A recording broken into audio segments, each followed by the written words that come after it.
Hello అండి. మేము హైదరాబాద్లోని మణికొండలోని వైష్ణవి టిఫిన్ సెంటర్కి టిఫిన్ తిందామని వెళ్ళామండి. అక్కడ ఒక పన్నీర్ దోశ ఆర్డర్ ఇచ్చేసి నేను దోశలు వేసే ప్లేస్లో వాళ్ళు దోశలు వేస్తుంటే చూస్తూ నిల్చున్నాను అనమాట. నాకు ఎవరైనా దోశలు వేస్తుంటే చూడడం చాలా ఇష్టం. ముఖ్యంగా ఆ పెద్ద పెనం ఉంది వాళ్ళకి, దాని మీద ఒకేసారి 7 దోశలు వేస్తున్నారండి. చూడ్డానికి భలే ముచ్చటగా అనిపించింది అనమాట. అందరికీ అయితే దోశలేంటి మామూలు కుకింగ్ రొటీన్ అనిపిస్తుందేమో దోశలు వేయడం అన్నది, కానీ నాకైతే అది ఒక ఆర్ట్ లాగా అనిపిస్తుందండి. చాలా ఒక కళలాగా అనిపిస్తుంది.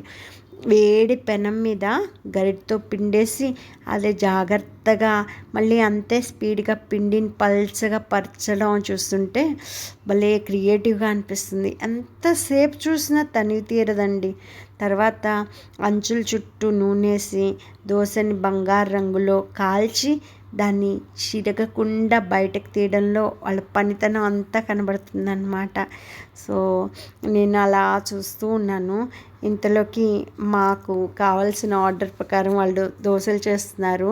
ఇక్కడ మసాలా దోశ చాలా డిఫరెంట్గా చేస్తున్నారండి. మామూలుగా దోశ వేసి దానిపైన ఉప్మా వేశారు, చట్నీ పొడి, చట్నీ, ఉల్లిపాయలు అన్నీ వేసి చక్కగా స్ప్రెడ్ చేసి బాగా లిబరల్గా ఆయిల్ వేసి బంగారం రంగులో దోశ మారుతున్న టైంలో దాంట్లో బంగాళదుంప కూర కూడా పెట్టి చక్కగా మడత పెట్టి పల్లీ చట్నీ, ఎర్ర చట్నీతో సర్వ్ చేశారనమాట. మేము పన్నీర్ దోశ ఆర్డర్ ఇచ్చాం కదా, ఇదే స్టఫింగ్ దోశ పైన పన్నీర్ గ్రేట్ చేసి సర్వ్ చేశారు.